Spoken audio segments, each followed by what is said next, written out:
இந்த நாளிலும் இருக்கிற நேரத்தில் கர்த்தருடைய வார்த்தையை உங்களோடு கூட நான் பகிர்ந்து கொள்ள விரும்புகின்றேன். என்னோடு கூட சங்கீதங்களின் புத்தகத்திற்கு உங்கள் வேதத்தை திருப்பிக் கொள்ளுங்கள். 50ஆம் சங்கீதம் 14, 15 வசனங்களை நாம் வாசிக்கலாம். நீ தேவனுக்கு ஸ்தோத்திர பலியிட்டு உன்னதமானவருக்கு உன் பொருத்தனைகளை செலுத்தி ஆபத்து காலத்தில் என்னை நோக்கி கூப்பிடு, நான் உன்னை விடுவிப்பேன், நீ என்னை மகிமைப்படுத்துவாய். வேதம் சொல்லுகிறது, நீ தேவனுக்கு ஸ்தோத்திர பலியிட்டு உன்னதமானவருக்கு உன் பொருத்தனைகளை செலுத்தி ஆபத்து காலத்தில் என்னை நோக்கி கூப்பிடு, நான் உன்னை விடுவிப்பேன், நீ என்னை மகிமைப்படுத்துவாய். இந்த வசனம் ஆசாபின் சங்கீதம். ஆசாப் எழுதின ஒரு சங்கீதம். தேவனுடைய பிள்ளைகளுக்கு வாழ்க்கையிலே ஆபத்துகள் வராது என்று வேதம் சொல்லவே இல்லை. நம்முடைய முற்பிதாக்கள் எல்லாம் பலவிதமான ஆபத்துகளின் வழியாய் ஆபத்துகளின் காலகட்டத்திலே கடந்து சென்றிருக்கிறார்கள். இந்த பூமியிலே மனிதனாய் பிறந்த எல்லாருமே தங்கள் வாழ்வின் ஒரு காலகட்டத்தில் ஏதோ ஒரு ஆபத்திற்குள்ளாய் கடந்து செல்கிறார்கள். பிரசவிக்க ஒரு ஸ்திரீ பிரசவத்திற்கு கடந்து சென்றாள். அவளுக்கு பிள்ளை இயல்பாய் பிறந்துவிடும் என்று மருத்துவர்கள் நினைத்தார்கள். பிள்ளை இயல்பாய் பிறக்கவில்லை. சரி, ஆப்ரேஷன் செய்து பிள்ளையை பெற்று எடுத்து விடலாம், வெளியே எடுத்து விடலாம் என்று நினைத்து ஆப்ரேஷன் செய்து கொண்டிருந்த பொழுது தெரியாமல் அந்த யூட்ரைன் ஆற்றி கட்டாய்விட்டது. யூட்ரைன் ஆற்றி கட்டாயிடுச்சு என்றால் அப்படியே பிளட் கஷ் அவுட் ஆகி வெளியே வரும். அந்த பெண்ணுடைய உயிருக்கே ஆபத்து. இந்த பெண் உள்ளே இப்படி போராடுகிறாள் என்று மருத்துவருக்குத்தான் தெரியுமே ஒழிய வெளியே இருக்கிற அந்த பெண்ணின் தாய்க்கு தெரியாது. ஆனால் திடீரென்று ஆண்டவர் அந்த மகளை அபிஷேகத்தால் நிறைத்து, நீ இப்பொழுது உன் மகளுக்காய் ஜெபம் பண்ணு என்று சொன்னவுடன் இந்த தாய்க்கு என்ன ஜெபிக்கிறது என்றே தெரியவில்லை. இயேசுவின் ரத்தம் ஜெயம், இயேசுவின் ரத்தம் ஜெயம், என் மகளுடைய பிள்ளையும் பிழைத்து வெளியே வருவார்களப்பா, இப்பொழுது உம்முடைய தேவ தூதரை அனுப்பும், இயேசுவே நீர் உள்ளே போக வேண்டும் என்று இந்த தாய் தன்னை அறியாமல் சத்தமாய் ஜெபித்திருக்கிறார்கள். கூட இருக்கிறவர்கள்லாம் கேட்டார்களா, எதுக்கு நீ இவ்வளோ சத்தம் போட்டு ஜெபம் பண்ணுற, உள்ள பிரசவிக்கத்தானே போயிருக்கிறது குழந்தை, அவள் வந்து விடுவாள் என்று. ஆனால் அந்த தாய் நிறுத்தவே இல்லை. இந்த உணர்வை, இந்த உள் உணர்வை இந்த தாய்க்கு கொடுத்தது யார் தெரியுமா? பரிசுத்த ஆவியானவர்.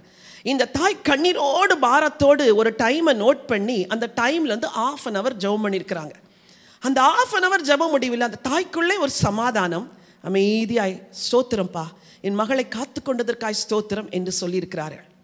எல்லாம் பிள்ளை பிறந்து பிள்ளையை எடுத்து அந்த பெரிய ஆபத்திலிருந்து அந்த யூட்ரைன் ஆற்றி எந்த இடத்துல கட்டானதோ டாக்டர்ஸ் உடனடியாக அதை கண்டுபிடித்து அதை ஸ்டிச் பண்ணி அந்த மகளை வெளியே கொண்டு வந்தவுடன் இந்த மருத்துவர் சொன்னார்களாம், உங்கள் ஆண்டவர் உங்கள் மகளை இன்று காப்பாற்றினார் என்று சொன்னார்களாம்.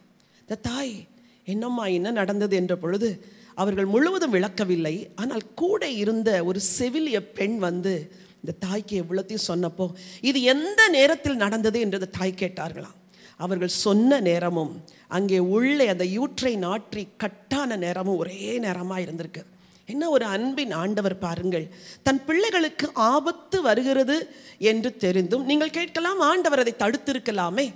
அதை கேட்பதற்கு உங்களுக்கும் எனக்கும் உரிமை கிடையாது. ஆனால் அதே ஆண்டவர் தன் மகளை ஜெபிக்க வைத்து அந்த பிள்ளையை காப்பாற்றினாரே, இதுதான் நம்முடைய தேவன்.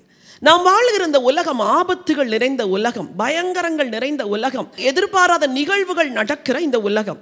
சரி, வேதத்தில் சில வசனங்கள் இப்படிப்பட்ட ஆபத்துகளை குறித்து நமக்கு சொல்லுகிறது. 2 சாமுவேலின் புத்தகம் 22ஆம் அதிகாரம் 19ஆம் வசனம் வாசியுங்கள். என் ஆபத்து நாளிலே எனக்கு எதிரிட்டு வந்தார்கள், கர்த்தரோ எனக்கு ஆதரவாய் இருந்தார். இப்படியாம் சங்கீதக்காரன் சொல்லுகிறார் தாவீது, என் ஆபத்து நாளிலே எனக்கு எதிரிட்டு வந்தார்கள். ஒரு யுத்த வீரன் எத்தனையோ யுத்தத்திற்கு போயிருப்பார். கொஞ்சம் யோசிச்சு பாருங்க.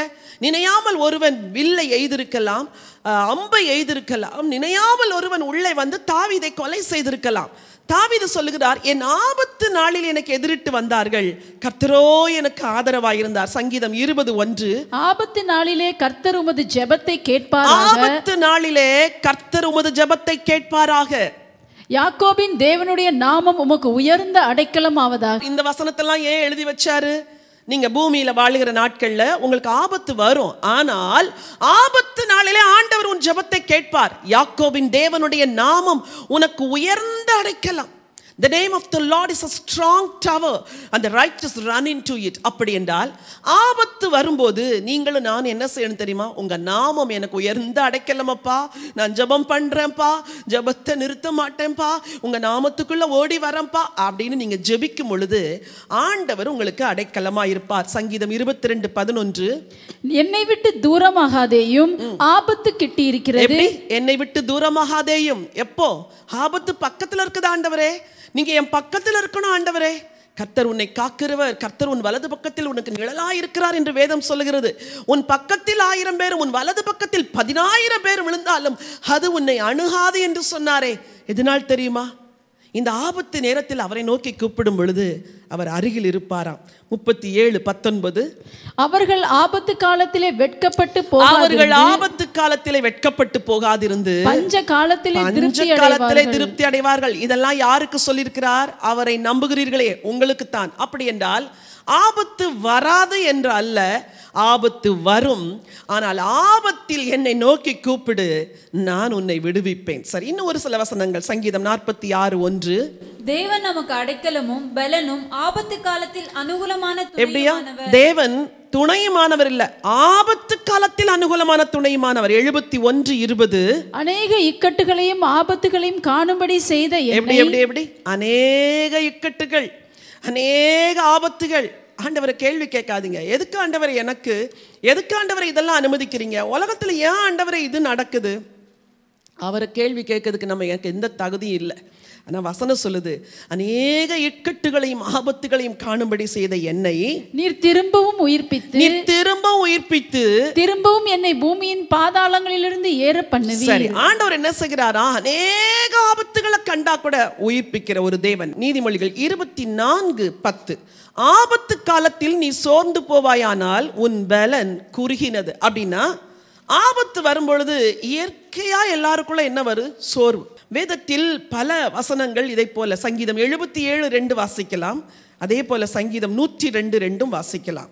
என் ஆபத்து நாளில் ஆண்டவரை தேடினேன், என் ஆபத்து நாளில் ஆண்டவரை தேடினேன், இரவிலும் என் கை தளராமல் விரிக்கப்பட்டிருந்தது. அதுதான், நீங்க சோர்ந்து போயிடக்கூடாது. ஜெபிக்கிற ஸ்திரீகளே, ஜெபிக்கிற சகோதரர்களே, தேவ ஊழியர்களே, தேவ ஊழியத்தை செய்கிற பெண்களே, ஆபத்து காலமாகிய இந்த நாட்களில் நம்ம சோர்ந்து போயிடக்கூடாது.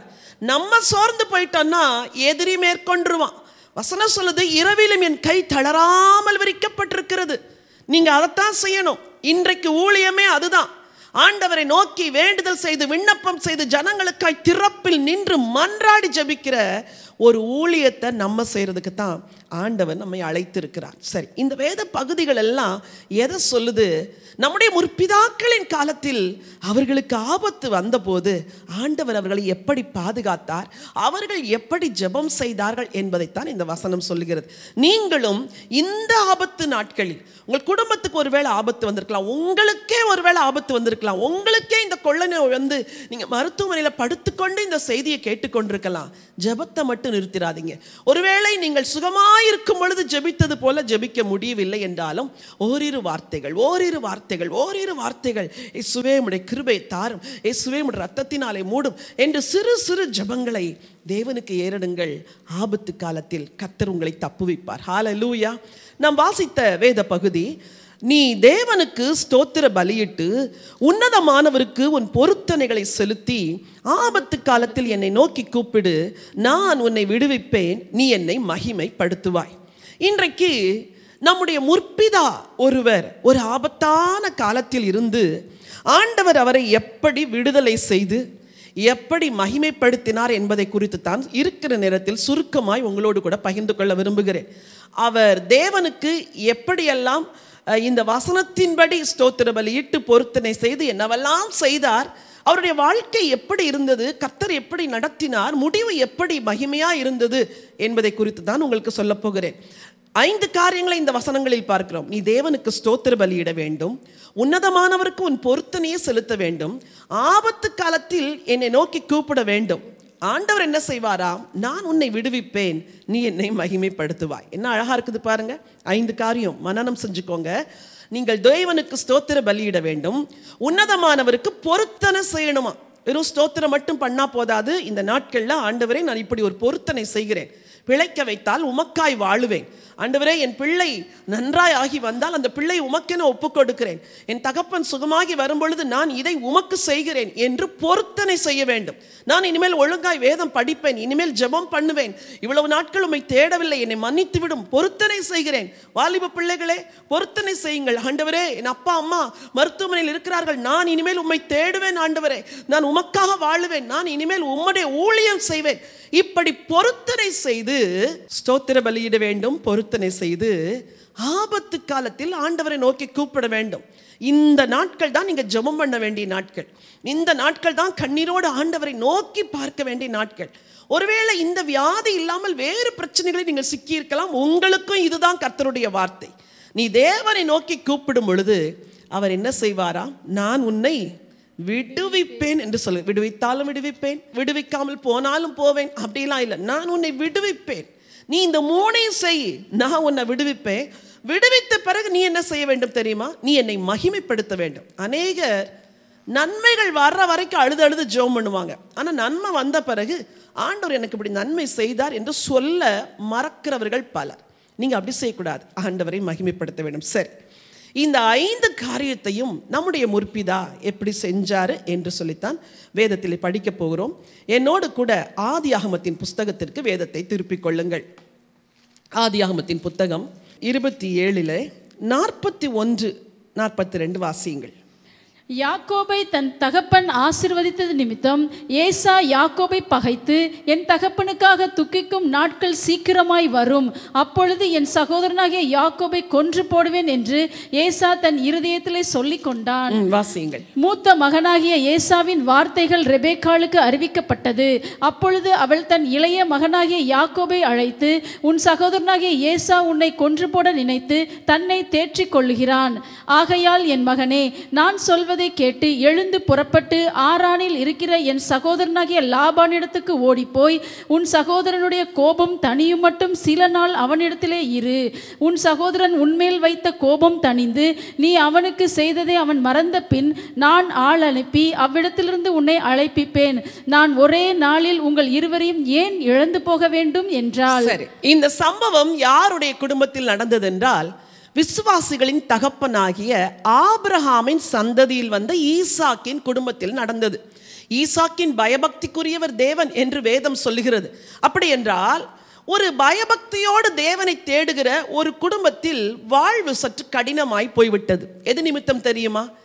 அங்கே தாய் தனக்கு பிரியமான மகனை ஆசீர்வாதம் வாங்கும்படி சொன்னார். அது வேறு ஒரு சரித்திரம். ஆனால் இப்படி அந்த யாக்கோபு போய் தன் தகப்பனாகிய ஈசாக்கின் இடத்தில் நான் தான் ஏசா என்று சொல்லி ஒரு ஆசீர்வாதத்தை வாங்கி கொண்டார். இது நிமித்தம் மூத்த குமாரனாகிய ஏசா இருக்கிறானே, அந்த ஏசாவுக்கு பயங்கர வெறுப்பு, மனதிற்குள் பகை வந்துவிட்டது. அன்றைக்கு காயின் ஆபேலுக்கு இடையில என்ன பகை வந்ததோ அதே பகை இந்த ஏசாவின் இருதயத்தில் வந்துவிட்டது. எதுவரைக்கு? அப்பா சாகட்டும், இவனை நான் கொலை செய்ய போகிறேன். இது எப்படிப்பட்ட ஒரு பகை? இந்த பகையை உள்ளத்தில் கொடுத்தது யார் தெரியுமா? பிசாசு. இன்றைக்கு உங்கள் குடும்பங்களிலே பிரிவினை, பகை, வன்மம், வெறுப்பு, கசப்பு இதையெல்லாம் கொண்டு வந்து போடுகிறவன் யார் தெரியுமா? பிசாசு. ஆகவேதான் நீங்கள் ஆண்டவரை நோக்கி ஜெபிக்க வேண்டும் என்று வேதம் சொல்லுகிறது. இப்படிப்பட்ட ஒரு சூழ்நிலையிலே இந்த தாயும் தகப்பனும் ஒரு முடிவெடுக்கிறார்கள். என்ன எடுக்கிறார்கள்? மகனே, நம்முடைய வாழ்க்கை சுமூகமாய் இருந்தது, சந்தோஷமாய் வாழ்ந்து கொண்டிருந்தோம். ஆனால் இந்த ஒரு சம்பவத்தின் நிமித்தம் இப்பொழுது வாழ்க்கை கடினமாய் மாறிவிட்டது.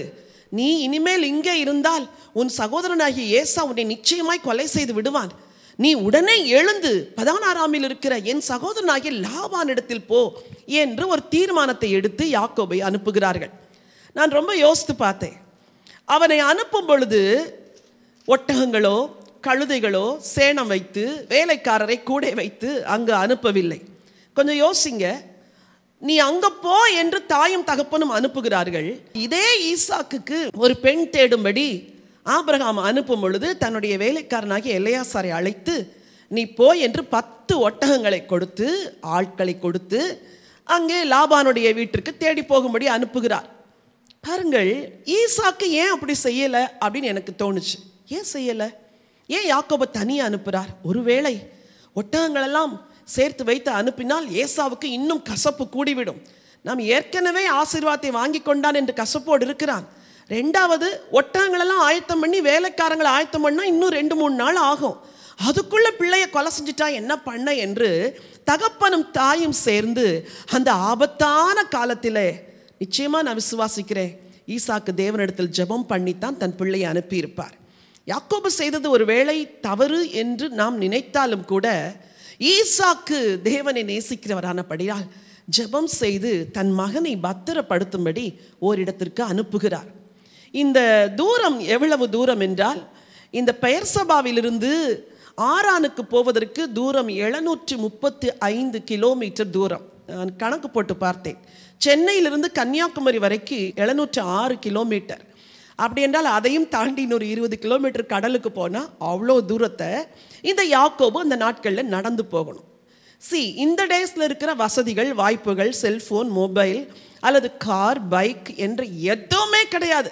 போனால் போனது தான். வழியில் என்ன ஆபத்து வருமோ, எந்த கொள்ளையர்கள் அவனை கொள்ளை கொண்டு விடுவார்களோ, அல்லது யோசேப்பை அடிமையாய் விற்றார்களே அதுபோல அந்த நாட்களில் அடிமைத்தனம் அதிகமாக இருந்தபடினால் யாராவது அடிமையாய் கொண்டு போய் விடுவார்களோ, இப்படியெல்லாம் பயந்து தெரிந்த பிள்ளையை ஒரு ஆபத்தான சூழ்நிலைக்குள் அனுப்புகிறார்கள். யாரை நம்பி? கர்த்தரை நம்பி. கர்த்தரை நம்பி ஈசாக்கு ஜெபித்திருப்பார், தெய்வமே என் மகனை அனுப்புகிறேன், அவன் இவ்வளவு தூரம் போக வேண்டும், வழியிலே அவனுக்கு யாரும் இல்லை, ஆனால் என்னை எத்தனை ஆண்டு ஆதரித்த அதே தெய்வம் என் மகனையும் ஆதரிக்க வேண்டும் ஐயா, என் மகனையும் நீர் காத்து கொள்ள வேண்டும் என்று கர்த்தர் கையில் அந்த பிள்ளையை ஒப்பு கொடுத்தார்கள். வாழ்க்கை கடினம்தான், ஆனால் ஆபத்து காலத்தில் நீங்கள் தேவனை நோக்கி கூப்பிடும் பொழுதுதான் தேவன் எல்லாவற்றையும் பொறுப்பெடுத்துக் கொள்கிறார், எல்லாவற்றையும் பொறுப்பெடுத்துக் கொள்கிறார். சரி, இது யாக்கோபின் பெற்றோருடைய அந்த நிலைமை. அவர்கள் தேவனை நோக்கி நிச்சயம் கூப்பிட்டிருப்பார்கள். நான் சொன்னேன் வாழ்க்கை கடினமானது என்று. இன்றைக்கு அநேகருடைய வாழ்க்கை கடினமாய்த்தான் இருக்கிறது. ஆனால் நீங்கள் என்ன செய்ய வேண்டும் தெரியுமா? தேவனை நோக்கி கூப்பிட வேண்டும். ரெண்டாவது, இந்த யாக்கோபின் வாழ்க்கையை பார்க்கும் பொழுது யாக்கோபுடைய வாழ்க்கை தனிமையானது. இதுக்கு முந்தின நாள் வரைக்கும் அப்பா அம்மா வீட்டில் செல்ல பிள்ளையாக இருந்தார், அம்மா சமைச்சு கொடுத்துருப்பாங்க, ஒருவேளை ஊட்டி கூட விட்டுருக்கலாம், பிரியமான மகன் என்று சொல்லி. இதெல்லாம் அந்த வீட்டில் நடந்திருக்கும். இப்போது முதுகில் நிச்சயமாக ஒரு பேகை மட்டும் கொடுத்து கொஞ்சம் ஆகாரம், கொஞ்சம் அப்பம், கொஞ்சம் வறுத்த பயிர்கள் அல்லது கொஞ்சம் நட்ஸு இதெல்லாம் கொடுத்து கொஞ்சம் தண்ணியும் கொடுத்து அனுப்பிச்சிருப்பாங்க, அவ்வளோதான். இன்னைக்கு இரவோடு இரவாக ஓடிரு யாக்கோபே, நீ ஒருவேளை ராத்திரி தூங்கிட்டு இருந்தா கூட, ராத்திரி தூக்கத்தில் கூட உன் சகோதரன் உன்னை கொலை செஞ்சிடலாம், இல்லை நீ போகிற வழியில் பின்னாக ஆட்களை அனுப்பி கூட உன்னை கொலை செஞ்சிடலாம், ஓடிரு யாக்கோபே என்று நிச்சயமாக இரவோடு இரவாக அவனை அனுப்பியிருப்பார்கள், அல்லது பகலிலே ஓடிவிடு என்று அனுப்பியிருப்பார்கள். வசனம் சொல்லுது, 28ஆம் அதிகாரம் 1 வசனம் வாசியுங்கள். ஈசாக்கு யாக்கோபை அழைத்து அவனை ஆசீர்வதித்து, நீ கானானியருடைய குமாரத்திகளில் பெண் கொள்ளாமல் எழுந்து புறப்பட்டு பதான் அராமில் உன் தாயினுடைய தகப்பனாகிய பெத்துவேலுடைய வீட்டுக்கு போய் அவ்விடத்தில் உன் தாயின் சகோதரனாகிய லாபானின் குமாரத்திகளுக்குள் பெண் கொள் என்று அவனுக்கு கட்டளையிட்டான். ஈசாக்கு யாக்கோபை அழைத்து ஆசீர்வதித்து, நீ பதாம் அராமில் இருக்கிற உன் தாயினுடைய சகோதரன் வீட்டுக்கு போ, ஆனால் ஒன்றுப்பா, நீ வாலிபன், அங்கே போகிற, நீ இப்போவே ஆபத்திலிருந்து தப்பிச்சு ஓடுற, அங்கே உனக்கு இன்னொரு ஆபத்து காத்திருக்குது. என்ன தெரியுமா? நீ போய் புறவினத்தில் ஒரு பெண்ணை எடுத்துறாதப்பா, அது உனக்கு இன்னும் ஆபத்தாக மாறிடும். இந்த ஏசா 27ஆம் அதிகாரம் கடைசி வசனம் வாசிங்க. பின்பு ரெபேக்காள் ஈசாக்கை நோக்கி, ஏத்தின் குமாரத்திகள் நிமித்தம் என் உயிர் எனக்கு வெறுப்பாய் இருக்கிறது, இந்த தேசத்து பெண்களாகிய ஏத்தின் குமாரத்திகளில் யாக்கோபு ஒரு பெண்ணை கொள்வானானால் என் உயிர் இருந்து ஆவதென்ன என்றாள். அந்த தாய்க்கு மன விசனம். ஏன்? ஏசா ஏத்தின் குமாரத்திகளிலே பெண் கொண்டு விட்டானா. இப்போ இந்த வாலிபனை அனுப்பும் போது சொல்லி அனுப்புறாங்க, மகனே வழியில உனக்கு மிருகங்கள் ஆபத்து, மனித ஆபத்து, சர்ப்பம் அல்லது விஷ விருட்சங்கள் அல்லது விஷ கிருமிகள் அல்லது விலங்குகள், இதிலெல்லாம் வர்ற ஆபத்தை விட அதிலெல்லாம் கர்த்தர் காப்பாரு. ஆனா ஒரு ஆபத்துக்கு நீ தப்பணும்ப்பா. அது என்ன தெரியுமா? உன் சகோதரன் ஏசா ஏத்தின் குமாரத்திகளில் பெண் எடுத்தானே, அது மாதிரி நீ போய் புறவினத்தில் யெகோவா தேவனை வணங்காத ஒரு பெண்ணை எடுத்துட்டன்னா அதுதான் உனக்கு பெரிய ஆபத்து. உன்னை நான் ஆசீர்வாதத்தை அனுப்புறேன். சர்வ வல்லமையுள்ள தேவன், 3ஆம் வசனம், சர்வ வல்லமையுள்ள தேவன் உன்னை ஆசீர்வதித்து நீ பல ஜன கூட்டமாகும்படி உன்னை பலுகவும் பெருகவும் பண்ணி தேவன் ஆபிரகாமுக்கு கொடுத்ததும் நீ பரதேசியாய் தங்குகிறதுமான தேசத்தை நீ சுதந்திரித்துக் கொள்ளும்படி ஆபிரகாமுக்கு அருளிய ஆசீர்வாதத்தை உனக்கு முன் சந்ததிக்கும் அருள்வாராக. See, ஆபிரகாம் பெற்ற ஆசீர்வாதம் ஈசாக்குக்கு வந்துச்சு.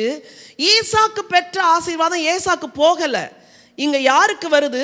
யாக்கோபுக்கு வருது. இவ்வளோ பிளஸ்ஸிங்கையும் கொடுத்துட்டு சொல்றாரு, சர்வ வல்லமை உள்ள தேவன் உன்னை காப்பாரப்பா, சர்வ வல்லமை உள்ள தேவன் எல்லா தீங்குக்கும் உன்னை விலக்குவாரப்பா, சர்வ வல்லமை உள்ள தேவன் எல்லா ஆபத்துகளுக்கும் உன்னை காத்து நடத்துவார். ஆனா நீயா போய் ஒரு ஆபத்துல சிக்கிக்காத மகனே. இந்த ஏத்தின் குமாரத்திகள்ல ஏசா பெண் கொண்ட மாதிரி நீ போய் பெண் எடுத்துறாத. உன் தாயின் சகோதரனாகிய லாபானுடைய வீட்டுக்கு போ, அங்கு யெகோவா தேவனை வணங்குகிற ஒரு பெண்ணை தெரிஞ்சுக்கோ, அதுதான் உனக்கு பாதுகாப்பு என்று சொல்லி அனுப்புகிறார். யாக்கோபு புறப்படுகிறார். தனிமையான ஒரு பயணம். முந்தின இரவு வரை தாய் தகப்பனோடு வாழ்ந்தான். முந்தின இரவு வரை வேலைக்காரர்கள் சேவை செய்தார்கள். முந்தின இரவு வரை செல்ல பிள்ளையாய் வாழ்ந்து கொண்டிருந்தான். இப்பொழுது ஒரு தனிமையின் வாழ்க்கையை துவங்குகிறான். வேளை ஒரு நாளைக்கு எத்தனை மைல்கள் அவர் நடந்தாரோ நமக்கு தெரியவில்லை. தனிமையாய் போய்கொண்டிருக்கும் பொழுது மனம் எப்படி இருக்கும்? பாசமுள்ள அம்மாவை நினைத்திருக்கும், தன்னை ஆசீர்வதிக்கிற ஒரு அப்பாவை நினைத்திருக்கும், வசதியாய் வாழ்ந்த வாழ்வை நினைத்திருக்கும். இதெல்லாம் விட்டுட்டு he went alone. என்ன நம்பிக்கையில்? எனக்கு ஒரு தேவன் இருக்கிறார், என் முற்பிதாக்கள் ஆராதித்த அந்த சர்வ வல்லமையுள்ள தேவன் என்னை நடத்துவார். இன்னைக்கு வாழ்க்கையில் தனிமையாக இருக்கிறீங்களா? நான் முதலாவது சொன்னேன், வாழ்க்கை கடினமானது தான், ஆனால் அவைகளின் நடுவிலும் ஆண்டவர் உங்களை நடத்துவார் என்று.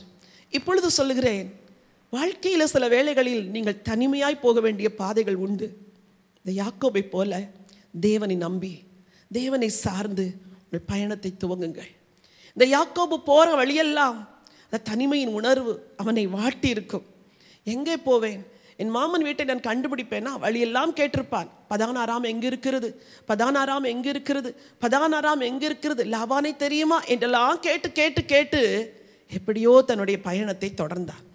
இந்த யாக்கோபு இந்த தனிமையின் பயணத்தை தொடர்ந்து முதல் நாள் அவன் கிட்டத்தட்ட 40 மைல்கள் நடந்திருக்கிறான். கொஞ்சம் யோசிச்சு பாருங்க, பெயர்சபாவிலிருந்து பெத்தேலுக்கு 40 மைல்கள். இவன் இரவு ஆகிவிட்டது. எங்கோ ஒரு இடத்தில் வனாந்திரத்தில் ஒரு கல்லை தலையின் கீழாய் வைத்து நித்திரை செய்கிறான். அந்த நித்திரை பத்திரமான நித்திரையா? நிச்சயமாய் கிடையாது. எங்கிருந்து ஒரு சிங்கம் வருமோ, எங்கிருந்து ஒரு நரி வருமோ, அல்லது கரடி வருமோ, எங்கிருந்து ஒரு வலுசற்பம் வந்து தீண்டுமோ, இதெல்லாம் அவனுக்கு தெரிஞ்சா கூட யாரை நம்பி நித்திரை செய்தான் தெரியுமா? உங்கள் தகப்பன் சொல்லி அனுப்பினாரே, சர்வ வல்லமையுள்ள தேவன் உன்னை ஆசீர்வதித்து நீ பல ஜனக்கூட்டமாகும்படி உன்னை பலகவும் பெருகவும் பண்ணி ஆபிரகாமுக்கு கொடுத்த அந்த ஆசீர்வாதத்தை உனக்கும் உன் சந்ததிக்கும் தருவார் என்று ஆசீர்வதித்தாரே. அந்த ஆசீர்வாதத்தின் மேன்மையை உணர்ந்தவனாய், என் தேவன் என்னை பலுக பண்ணுவார், என் தேவன் என்னை பெருக பண்ணுவார், நான் இப்பொழுது தனிமையாக இருக்கிறேன், என் தகப்பன் என்னை ஆசீர்வதித்திருக்கிறார், அந்த வார்த்தை மாறாது, என் தேவனுடைய இந்த ஆசீர்வாதம் பொய் சொல்லாது, நான் நிச்சயமாய் ஆசீர்வாதமாக இருப்பேன், எனக்கு ஒரு துணையை தருவார், எனக்கு சந்ததியை தருவார், நான் வாழுவேன், என் சந்ததி தான் இந்த கானானை சுதந்திரிக்க போகிறது என்ற விசுவாசத்தினால் அன்றைக்கு இரவு கண்ணயர்ந்து நித்திரை செய்கிறான். எனக்கு அன்பானவர்களே, வாழ்க்கை கடினமானது தான், ஆனால் ஒரு தேவன் கூட இருக்கிறார். ஆபத்தில் உதவி செய்கிற ஒரு ஆண்டவர். வாழ்க்கை தனிமையானது தான், ஆனால் ஒரு தேவன் கூட இருக்கிறார். உங்களை குறித்து என்ன திட்டம் வைத்தாரோ அதை நிறைவேற்றாமல் இந்த பூமியை விட்டு உங்களை எடுக்க மாட்டார். இதை மாத்திர விசுவாசியுங்கள். ஈசாக்கு ஆசீர்வதித்தார் அல்லவா? அந்த ஆசீர்வாதம் நிறைவேறுவதற்கு முன்பதாக ஆண்டவர் யாக்கோபை எடுக்கவே இல்லை. தேவன் உண்மையுள்ளவர், தேவன் வாக்கு மாறாதவர், தேவன் பொய் சொல்ல மனிதன் அல்ல, மனமாற மனுப்புத்திரனும் அல்ல. உங்கள் வாழ்க்கை, உங்கள் ஜீவன், உங்களுடைய குடும்பம் எல்லாம் அவர் கையில் இருக்கிறது. அவரை நம்பி உங்கள் வாழ்க்கையை துவங்குங்கள். அவர் உங்களை பாதுகாப்பார், ஆபத்திலே தப்புவிப்பார். தனிமையாய் யாக்கோபு பயணம் சொல்லுகிறார். ஒரு வசனத்தை வாசியுங்கள், 11வது வசனம். ஒரு இடத்தில் வந்து சூரியன் அஸ்தமித்தபடியினால் அங்கே ராத்தங்கி அவ்விடத்து கற்களில் ஒன்றை எடுத்து தன் தலையின் கீழ் வைத்து அங்கே நித்திரை செய்யும்படி படுத்து கொண்டான். அங்கே அவன் ஒரு சொப்பனம் கண்டான்.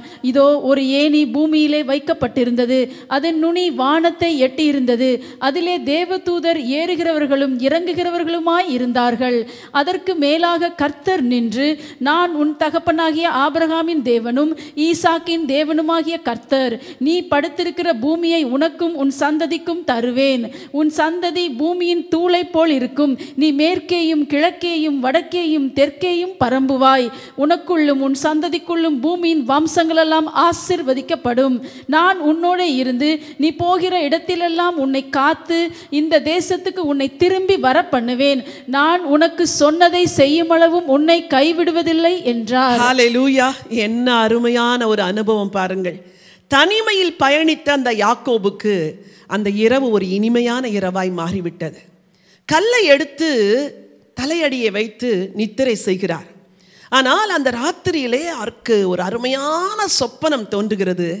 அந்த சொப்பனத்திலே ஒரு பெரிய ஏணி வைக்கப்பட்டிருக்கிறது. அதன் ஒரு நுனி வானத்தை தொடுகிறது, அதன் கீழ்ப்பகுதி பூமியை தொடுகிறது. அருமையான ஒரு சொப்பனம். தேவ தூதர்கள் ஏறுகிறதும் இறங்குகிறதுமா இருக்கிறார்கள். அப்படின்னா அந்த ஏணி ரொம்ப அகலமா இருந்திருக்கும். ஏராளமான தேவ தூதர்கள் ஏறி இறங்கும்படி மகிமையான ஒரு ஏணியா இருந்திருக்கும். இதை பார்த்து கொண்டே இருக்கும் பொழுது அந்த ஏணியின் மேலே வசனம் சொல்லுகிறது, அதன் நுனி வானத்தை எட்டியிருந்தது. அதிலே தேவ தூதர்கள் ஏறுகிறதும் இறங்குகிறதுமா இருந்தார்கள். அதற்கு மேலாக கர்த்தர் நின்று, என்ன ஒரு ஆல்மைட்டி காட் பாருங்க. கடினமான வாழ்க்கையின் வழியாய் போகிறீர்கள், தனிமையின் வாழ்க்கை வழியாய் போகிறீர்கள். ஆனால் உங்களுக்கு ஒரு தேவன் பக்க பலமாய் இருக்கிறார் என்பதற்கு இதை விட உங்களுக்கு ஆதாரம் தேவையே இல்லை. இந்த ஏணி எதை குறிக்கிறது? நான் சொல்லுவேன், என் ரட்சகரை குறிக்கிறது. அதன் ஒரு நுனி வானத்திலும் மறுநுனி பூமியிலும் இருக்கிறது. வானத்தையும் பூமியும் இணைக்க வந்தவர் யார் தெரியுமா? ஆண்டவர் இயேசு தான். அந்த ஆண்டவர் இயேசு வானத்தையும் பூமியும் இணைக்கும்படி பூமிக்கு வந்த நாட்களிலேயே தேவ தூதர்கள் வந்து உன்னதத்தில் தேவனுக்கு மகிமையும் பூமியிலே சமாதானமும் என்று பாடினார்கள். அந்த ஆண்டவர் இந்த பூமியை விட்டு மரித்து உயிரோடு எழுந்த பொழுது தேவ தூதர்கள் அவருடைய கல்லறையில் இருந்து, உயிரோடு இருக்கிறவர் எங்கள் மரித்தோரிடத்தில் தேடுகிறது என்ன என்று சொன்னார்கள். இந்த தேவ தூதர்கள் ஏறுகிறதும் இறங்குறதுமானது எதற்கு அடையாளம்? இயேசு என்ற ஒருவரால் நீங்கள் ஏறெடுக்கிற எல்லா ஜெபங்களும் பரலோகத்திற்கு செல்லுகிறது. எல்லா ஜெபங்களுக்கும் பதில் பரலோகத்திலிருந்து வந்து கொண்டிருக்கிறது. ஹல்லேலூயா! வசனம் சொல்லுது, அதற்கு மேலாக கர்த்தர் நின்று. இன்றைக்கு உங்களுக்கு ஒரு நற்செய்தி சொல்லட்டுமா? உங்க சூழ்நிலைமை எப்படிப்பட்டதா இருந்தாலும் சரி, எல்லாவற்றுக்கும் மேலாய் கர்த்தர் இருக்கிறார். எல்லாவற்றுக்கும் மேல் அந்த வார்த்தை என்னை தொட்டது. அதற்கு மேலாக கர்த்தர் நின்று. கர்த்தர் நிற்கிறார். உங்கள் தேவன் உறங்குகிறவர் அல்ல. இஸ்ரவேலை காக்கிறவர் உறங்குவதும் இல்லை, தூங்குவதும் இல்லை. அவர் நிற்கிறார். உங்க சூழ்நிலைமையை பார்க்கிறார்.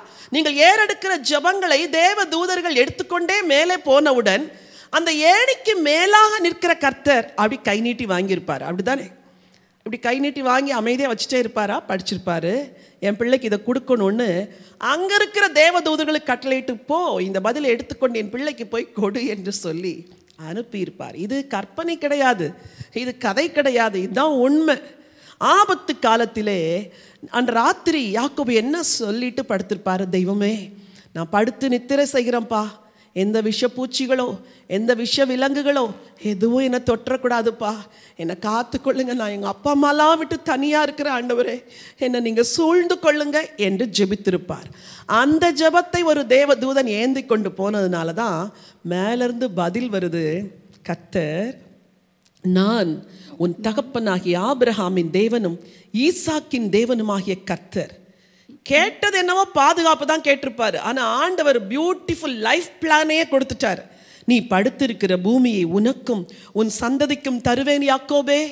நீ வழியிலே மரித்து விடுவேன் என்று நினைக்காதே, இடையிலே செத்து விடுவேன் என்று பயப்படாதே. நான் உன்னை குறித்து பெரிய திட்டம் வச்சிருக்கிறேன்.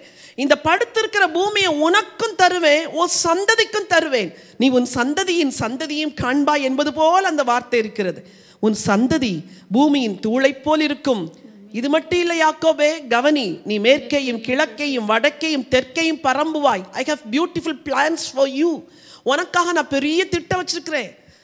நல்ல எக்ஸ்பான்ஷனை தரப்போறேன், நான் உன் லைஃப்ல விரிவாக்கத்தை தரப்போகிறேன். அழகாய் சொல்லுகிறார், உன் சந்ததிக்குள்ளும் பூமியின் வம்சங்கள் எல்லாம் ஆசீர்வதிக்கப்படும். இது என்ன பொருள் தெரியுமா?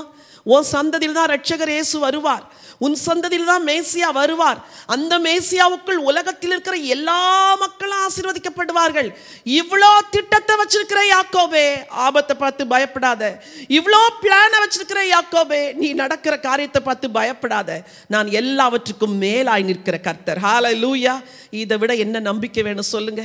ஒரு தேவன் கூட நின்று. அப்புறம் சொல்லுகிறார், ரொம்ப ஸ்ட்ராங்கா அவங்க முற்பிதாக்களுக்கு சொன்னதுதான் முன்னாடி உள்ளது, அது அப்படியே யாக்கோபுக்கு சொன்னாரு. அவங்களுக்கெல்லாம் சொல்லாத ஒண்ணு யாக்கோபுக்கு சொன்னார். 15 வாசியுங்கள். நான் உன்னோட இருந்து நீ போகிற இடத்திலெல்லாம் உன்னை காத்து, நீ போகிற இடத்திலெல்லாம் உன்னை காப்பாற்றுவேன். யாக்கோபே, உனக்கு ஒரு ஆபத்தும் வராது, நீ போகிற இடமெல்லாம் உன்னை காத்து, இந்த தேசத்துக்கு உன்னை திரும்பி வர பண்ணுவேன். யாக்கோபே, நீ அங்கேயே செட்டில் ஆயிர போறது கிடையாது, அல்லது அங்கேயே நீ அடக்கம் பண்ண போறது கிடையாது. நான் உன்னை திருப்பி கூட்டிட்டு வருவேன். ஏன் தெரியுமா? உன்னை அனுப்பிச்சு வச்சாரே ஒரு தகப்பன், அந்த தகப்பன் உன்னை பார்க்கணும். யாக்கோபே, உன் வாழ்க்கையில உன்னை பெருக வச்சிருக்கிறத உன் தகப்பன் பார்த்தாதான் அவருடைய ஆத்மா சாந்தி அடையும்.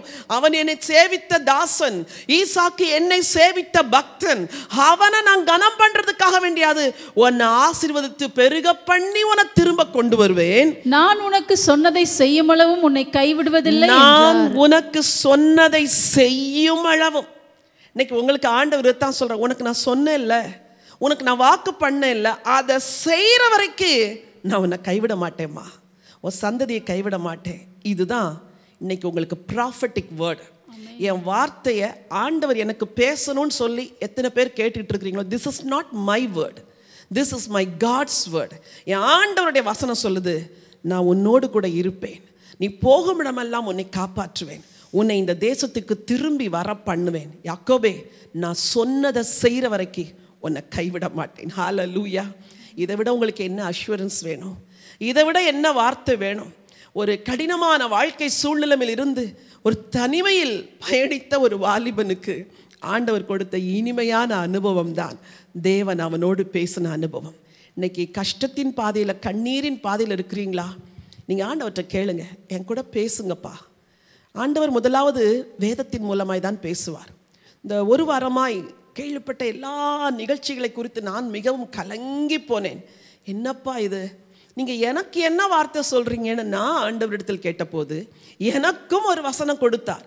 அந்த வசனத்தை பெற்ற பிறகு என் ஆவியில் ஒரு பெரிய களி கூறுதல். இப்படி ஆண்டவரை என்ன நினைக்கிறீங்க, இப்படி ஆண்டவரை என்ன நேசிக்கிறீங்கன்னு சொல்லி என் சோர்வுகள் எல்லாம் மாறி போச்சு. இன்னைக்கு உங்களுக்கு நான் சொல்கிறேன், ஆண்டவர் இந்த வேதத்தின் மூலமாக உங்களோடு கூட பேசுவார். ஒருவேளை நீங்கள் தரிசனங்கள் சொப்பனங்களை காண்கிறவர்களாக இருப்பீர்கள் என்றால், எனக்கு தரிசனத்தின் மூலம் பேசும், சொப்பனத்தின் மூலம் பேசும் என்று கேளுங்கள், ஆண்டவர் பேசுவார். எப்படியோ கர்த்தர் பேசினாதான் உங்கள் பயம் மாறும். சரி, கடினமான வாழ்க்கை, தனிமையான வாழ்க்கை இப்போ இனிமையாக மாறிடுச்சு. எதனால? கர்த்தர் பேசுனதுனால. அந்த சொப்பனம் பயங்கரமான சொப்பனம். இப்போ யாக்கோபு ஏதாவது ஒரு கஷ்டம் வரும்போது என்ன நினைப்பாரு? எனக்கு ஒரு ஏணி இருக்குது, எனக்கு ஒரு தேவதூதர்கள் ஏறுகிறவன் இறங்குறவன் இருக்கிறாங்க, எனக்கு அதுக்கு மேலே நிற்கிற ஒரு தேவன் இருக்கிறார், அவருடைய வார்த்தை இருக்கிறது, அவருடைய ஆசீர்வாதம் இருக்கிறது, நான் பயப்படவே மாட்டேன். இந்த நம்பிக்கையில் அன்றைக்கு அந்த இடத்துலேருந்து எழும்புகிறார். எழும்பின பிறகு நடந்த செய்திகளை வாசிக்க விரும்புகிறேன். 16வது வசனம். யாக்கோபு நித்திரை தெளிந்து விழித்த போது மெய்யாகவே கர்த்தர் இந்த ஸ்தலத்தில் இருக்கிறார், இதை நான் அறியாதிருந்தேன் என்றார். ரெவலேஷன், ஆண்டவரை குறித்து உங்களுக்கு வருகிற ரெவலேஷன் இருக்கு பாருங்க, அதுதான் உங்களை ஸ்ட்ரெங்தன் பண்ணும். கேட்கணும், ஆண்டவரே எனக்கு உங்களை வெளிப்படுத்துங்க, உங்க வார்த்தையை வெளிப்படுத்துங்க. என்ன சொல்றார்? இது ரொம்ப ஸ்பெஷல் பிளேஸ், மெய்யாகவே ஆண்டவர் இங்க இருக்கிறார், இதை நான் அறியாதிருந்த எனக்கு ஆண்டவர் வெளிப்படுத்தினார். வாசியுங்கள். அவன் பயந்து, இந்த ஸ்தலம் எவ்வளவு பயங்கரமாய் இருக்கிறது, இது தேவனுடைய வீடே அல்லாமல் வேறல்ல, இது வானத்தின் வாசல் என்றான். இது தேவனுடைய வீடே அல்லாமல் வேற அல்லவே அல்ல, இது வானத்தின் வாசல் என்றான். ஹல்லேலூயா. என் அன்பு சகோதர சகோதரிகளே, உங்களுக்கு வானத்தின் வாசல் திறந்திருக்கிறது. தேவனுடைய வீடு உங்களை காப்பாற்றுகிறது. அவருக்குள் வந்த வெளிப்பாடு, இது தேவனுடைய வீடு, இது வானத்தின் வாசல். இன்னைக்கு உங்க ஜெபங்களுக்கு பதில் பதில் வரல நினைக்கிறீங்களா? இன்னைக்கு நான் சொல்றேன், ஒரு வானத்தின் வாசல் உங்களுக்கு திறந்திருக்குது. இன்றைக்கு நான் உங்களுக்கு சொல்றேன், ஒரு ஏணி உங்களுக்காய் வைக்கப்பட்டிருக்கிறது. இன்று நான் உங்களுக்கு சொல்லுகிறேன், தேவதூதர்கள் ஏறுகிறவர்களும் இறங்குகிறவர்களுமாய் உங்கள் ஜெபங்களை எடுத்துக்கொண்டு போய் தேவனிடத்தில் பதிலை வாங்கி கொண்டு வருவார்கள். இன்றைக்கு நான் உங்களுக்கு சொல்றேன், வானத்தின் வாசல் உனக்கு இருக்கிறது. அந்த ஏணிக்கு மேலாய் நிற்கிற ஒரு தேவன், நான் சர்வ வல்லமை உள்ள தேவன், உன்னோடு கூட இருப்பேன்னு ஏணி மேல, அதுக்கு மேல வானத்துல உச்சியில் இருந்த தேவன் கீழே இறங்கி வந்துட்டார். நீ யாரு கூட வாசம் பண்ண? யாக்கோபோடு கூட வாசம் பண்ண. வசனம் சொல்லுது, நான் உன்னோடே இருந்து நீ போகிற இடத்திலெல்லாம் உன்னை காத்து இந்த தேசத்துக்கு உன்னை திரும்பி வர பண்ணுவேன். நான் உனக்கு சொன்னதை செய்யும் அளவும் உன்னை கைவிட மாட்டேன். யாக்கோபு, நீ எங்க போனாலும் நான் கூடவே இருக்கிறேன்ப்பா.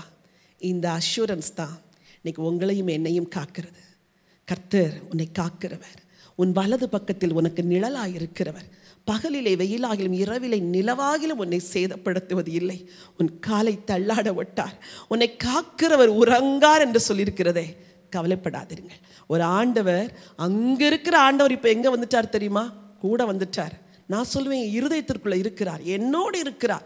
நீங்க சொல்லணும், அவர் எனக்குள் இருக்கிறார், நான் பயப்படவே மாட்டேன். சரி, வாசியுங்கள். அதிகாலையிலே யாக்கோபு எழுந்து தன் தலையின் கீழ் வைத்திருந்த கல்லை எடுத்து அதை தூணாக நிறுத்தி அதன் மேல் எண்ணெய் வார்த்து அந்த ஸ்தலத்திற்கு பெத்தேல் என்று பெயரிட்டான். அதற்கு முன்னே அவ்வூருக்கு லூஸ் என்னும் பேர் இருந்தது. சொல்லுங்க, காலையில எழும்புறாரு, தலைக்கீழ வச்சிருந்தாரு சாதாரண கல்லு, அன்னைக்கு அது விசேஷ கல்லா மாறிடுச்சு. முந்தின நாள் பெட்ல தானே படுத்திருப்பாரு. ஆனா அன்னைக்கு ஒரு தரித்திர நிலைமையில குளிர் அதிகமா இருந்திருக்கும். நிச்சயமா இஸ்ரவேல் தேசம் இரவிலே பயங்கர குளிரோடு இருக்கிற ஒரு தேசம். இவர் அந்த குளிரில் எதை மூட எடுத்துட்டு வந்தாரோ தெரியல, நடுங்கி திகைத்து ராத்திரிலாம் எப்படியோ தூங்கி காலையில் எழும்பி அந்த கல்லையே நிறுத்தி, இந்த கல் அடையாளம் எதுக்கு தெரியுமா? ஆண்டவர் என் கூட பேசினார் என்பதற்கு அடையாளம். இந்த கல் எதற்கு அடையாளம் தெரியுமா? நான் தனிமையில் வந்தேன், கடினமான பாதையை கடந்து வந்தேன், நம்பிக்கை இல்லாமல் வந்தேன், என் ஆண்டவர் எனக்கு நம்பிக்கையை கொடுத்தார். அதற்குத்தான் இது அடையாளம். எங்கள் அம்மா எனக்கு எண்ணெய் கொடுத்தாங்க. எதுக்கு? உஷ்ணமான தேசத்தில் தலையில் தேய்ச்சிக்கோப்பா என்று கொடுத்தாங்க. அந்த எண்ணெயை எடுத்து நான் ஊத்துற இந்த கல்லில் என் ஆண்டவரை கனம் பண்ணும்படி, இதுதான் என் ஆண்டவருக்கு நான் கொடுக்குற காணிக்கை. நீ ஸ்தோத்திர பலியிட்டு உன் தேவனுக்கு உன் பொருத்தனைகளை செலுத்துன்னு சொல்லி சங்கீதம் சொல்லிச்சே. இந்த ஸ்தோத்திர பலியாக தன் உஷ்ணத்தை குறைப்பதற்கு தான் கையில் வச்சிருந்த அந்த ஒரு எண்ணெயை எடுத்து ஆண்டவருக்காய் ஊற்றினார். இன்றைக்கு சோர்ந்து போய் இருக்கிறீர்களா? தேவனுக்கு ஸ்தோத்திர பலியிடுங்கள், தேவனை துதியுங்கள். வசனத்தை வாசிங்க. அப்பொழுது யாக்கோபு, தேவன் என்னோட இருந்து நான் போகிற இந்த வழியிலே, இப்போ ஒரு ஜெபம் பண்றார். என்ன ஜெபம்? நான் போகிற இந்த வழியிலே தேவன் என்னோட இருந்து, தேவன் என்னோட இருந்து. ஏற்கனவே சொல்லிட்டாரு உன் கூட இருப்பேன்னு.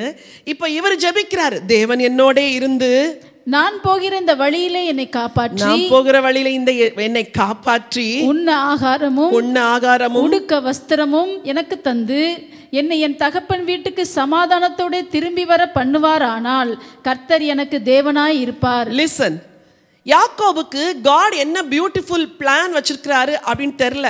அங்க ஒரு அழகான மனைவி வச்சிருக்கிறாருலாம் தெரியல. இப்ப இவருடைய தேவையெல்லாம் என்ன தெரியுமா? அண்ணனுக்கு தப்பி ஓடுறேன், உயிர் பிழைக்கணும். ரெண்டாவது, ஆண்டவர் என் கூட இருக்கணும், என்னை காப்பாற்றணும், உண்ண உணவு கொடுக்கணும், உடுக்க உடை கொடுக்கணும், என்னை திரும்பி வர பண்ணணும். இதுதான் யாக்கோபுடைய ஜெபம்.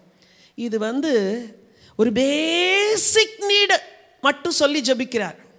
ஆனால் காட் அவருக்கு பியூட்டிஃபுல் பிளான் வச்சிருந்தாரு. அதைத்தான் அங்கே சொல்றாரு, உன் சந்ததி பூமியின் தூளை போல் இருக்கும், நீ மேற்கையும் கிழக்கையும் வடக்கையும் தெற்கையும் பரம்புவாய், உனக்குள்ளும் உன் சந்ததிக்குள்ளும் பூமியின் வம்சங்கள் எல்லாம் ஆசீர்வதிக்கப்படும். இந்த யாக்கோபுக்கு அந்த பெரிய மேன்மை இன்னும் தெரியல. கேட்டதெல்லாம் என்ன தெரியுமா கேட்டாரு? நான் போகிற இடத்துல ஆண்டவர் என்னை காப்பாற்றணும், என் கூட இருக்கணும், 3 வேளைக்கு சாப்பாடு கிடைக்கணும், உடுக்க துணி கிடைக்கணும். இன்னைக்கு நீங்கள் அப்படி தானே கேட்குறீங்க சகோதரனே சகோதரி. இதை விட கோடி மடங்கு மேலான திட்டத்தை ஆண்டவர் உங்களுக்கும் உங்கள் குடும்பத்திற்கும் வைத்திருக்கிறார்.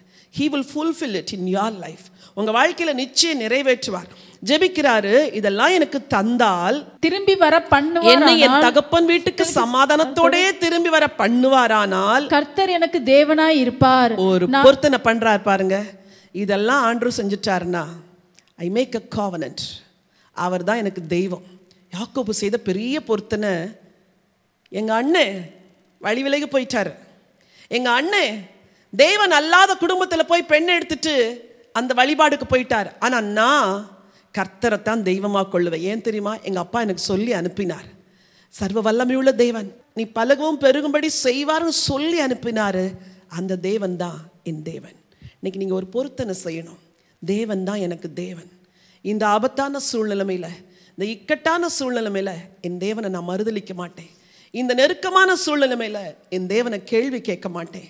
என் குடும்பத்தில் மரணமே நடந்தது, ஆனாலும் கர்த்தர் தான் எனக்கு தெய்வம். எத்தனை வாலிப பிள்ளைங்க தகப்பன் மரித்ததினால், தாய் மரித்ததினால் இனிமேல் இந்த தேவன் வேண்டாம், இயேசு வேண்டான்னு சொல்றீங்க. தயவு செய்து மகனே, மகளே, இன்னைக்கு திரும்பி வா.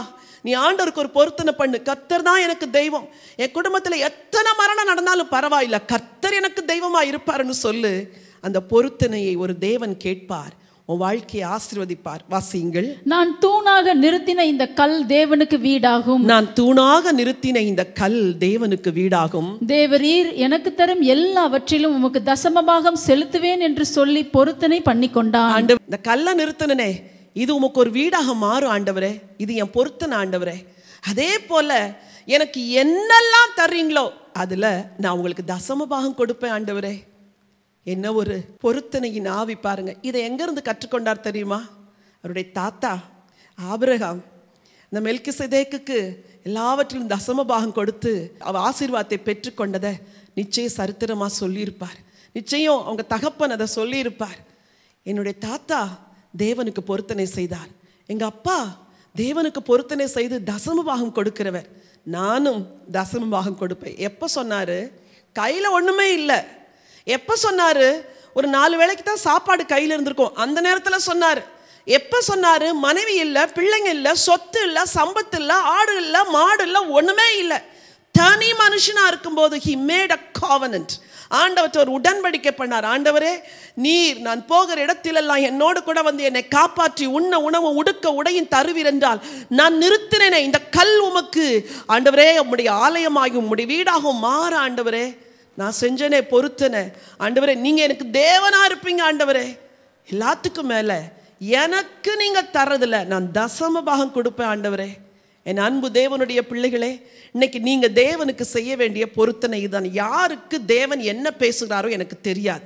என்ன பொருத்தனை உங்களை செய்ய சொல்றாரோ செஞ்சிருங்க. என்ன உடன்படிக்கை செய்ய சொல்றாரோ செஞ்சிருங்க. உங்க நேரமோ, உங்களுடைய பலனோ, உங்கள் தாளந்தோ, உங்கள் திறமையோ, உங்கள் பணமோ, உங்கள் ஆஸ்தியோ, உங்கள் சொத்தோ, உங்கள் பிள்ளையோ, எதை தேவன் கேட்கிறாரோ இன்னைக்கு கொடுத்துருங்க.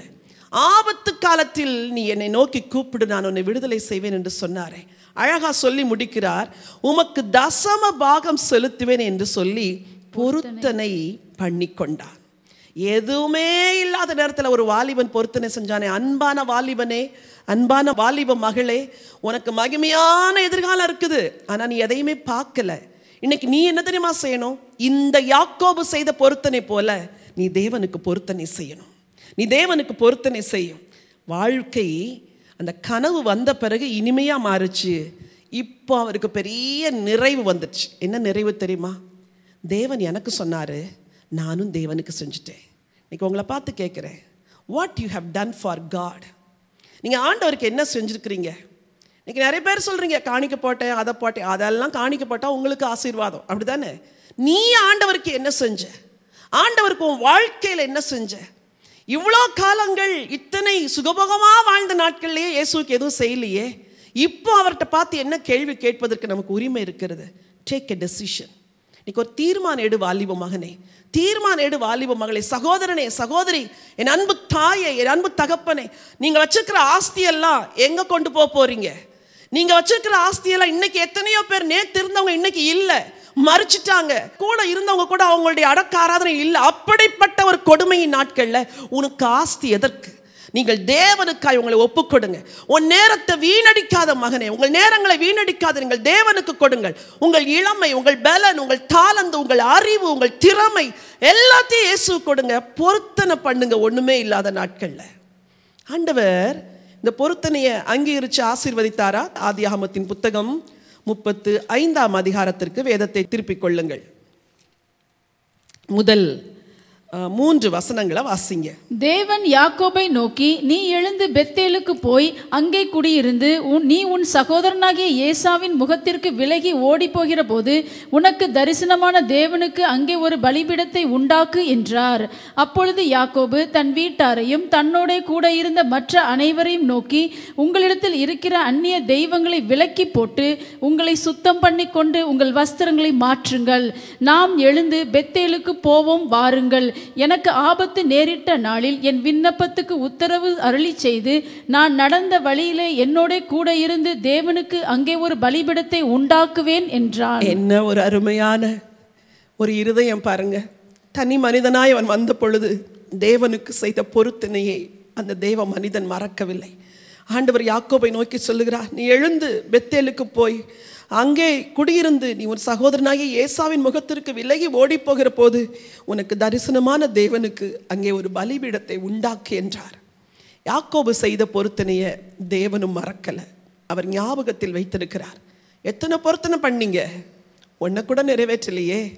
தேவன் ஞாபகத்தில் வைத்திருக்கிறார் என்று உங்களுக்கு தெரியுமா? ஆண்டவர் தன்னுடைய கணக்கில் வைத்திருக்கிறார் என்று உங்களுக்கு தெரியுமா? ஆண்டவர் அதை ஞாபகமாய் வைத்திருக்கிறார் என்று தெரியுமா? சொல்றார், அப்போ நீ செஞ்சியப்பா, போய் ஒரு பலிபீடத்தை கட்டு. அவனுடைய குடும்பம் கோலும் கையுமாய் போன யாக்கோபு இப்பொழுது 2 பரிவாரத்தோடு கூட திரும்பி வருகிறார். பெத்தேலுக்கு வரும் பொழுது அந்த பழைய ஞாபகங்கள் வந்திருக்கும். இதே இடத்தில் நான் தனிமையாய் வந்தேன், நான் ஆபத்து நிறைந்த சூழ்நிலையில் இருந்தேன், ஒரு தேவன் என்னோடு கூட இருந்தார், எனக்கு தரிசனமானார், பெரிய ஏணியை காட்டினார், தேவதூதர்கள் ஏறுகிறதும் இறங்குமான காட்சியை காட்டினார். அப்ப சொன்னார், நீ போ, நான் உன்னோடு கூட இருந்து இந்த ஸ்தலத்துக்கு உன்னை திரும்ப வர பண்ணுவேன் என்று சொன்னார். சொன்ன கர்த்தர் நிறைவேற்றினார் என்று நிச்சயமாய் யாக்கோபு நினைத்திருப்பார். எல்லாரையும் பார்த்து சொல்றாரு 2வது வசனம், அப்பொழுது யாக்கோபு தன் வீட்டாரையும் தன்னோட கூட இருந்த மற்ற அனைவரையும் நோக்கி, உங்களிடத்தில் இருக்கிற அந்நிய தெய்வங்களை விலக்கி போட்டு உங்களை சுத்தம் பண்ணி கொண்டு உங்கள் வஸ்திரங்களை மாற்றுங்கள். ஏன் தெரியுமா? நான் அன்னைக்கு பொருத்தனை பண்ணேன் ஆண்டவரே, நீங்க தான் எனக்கு தெய்வமா இருப்பீங்கன்னு சொன்னேன். உங்களில் யாராவது அந்நிய தெய்வங்களை வச்சிருந்தீங்கன்னா தயவு செய்து விலக்கிருங்க. கர்த்தர் ஒருவரே நமக்கு தேவன். ஹல்லேலூயா. அன்றைக்கு செய்த பொருத்தனையை அன்றைக்கு தன் வீட்டார் அனைவரும் செய்யும்படி பலவந்தப்படுத்தினார். எல்லாரும் அந்நிய தெய்வங்களை விலக்கி போட்டார்கள், செய்த பொருத்தனையை நிறைவேற்றினார். அடுத்த வசனம் சொல்லுது, 3வது வசனம், நாம் எழுந்து பெத்தேலுக்கு போவோம், வாருங்கள். எனக்கு ஆபத்து நேரிட்ட நாளில் என் விண்ணப்பத்துக்கு உத்தரவு அருளி செய்து நான் நடந்த வழியில என்னோட கூட இருந்த தேவனுக்கு அங்கே ஒரு பலிபீடத்தை உண்டாக்குவேன். அழகா சொல்றாரு, நான் நடந்த வழியில எனக்கு கூட இருந்து என்னை பராமரித்தாரே அந்த தேவனுக்கு என் பொருத்தனையை செலுத்துவேன். இதுதான் தனியாய் போன ஒரு மனிதனை ஆபத்துகளிலும் இக்கட்டுகளிலும் சஞ்சலங்களின் வழியாய் கடந்து சென்ற அந்த யாக்கோபு திரும்பி வந்து தன் பொருத்தனையை செலுத்தினான்.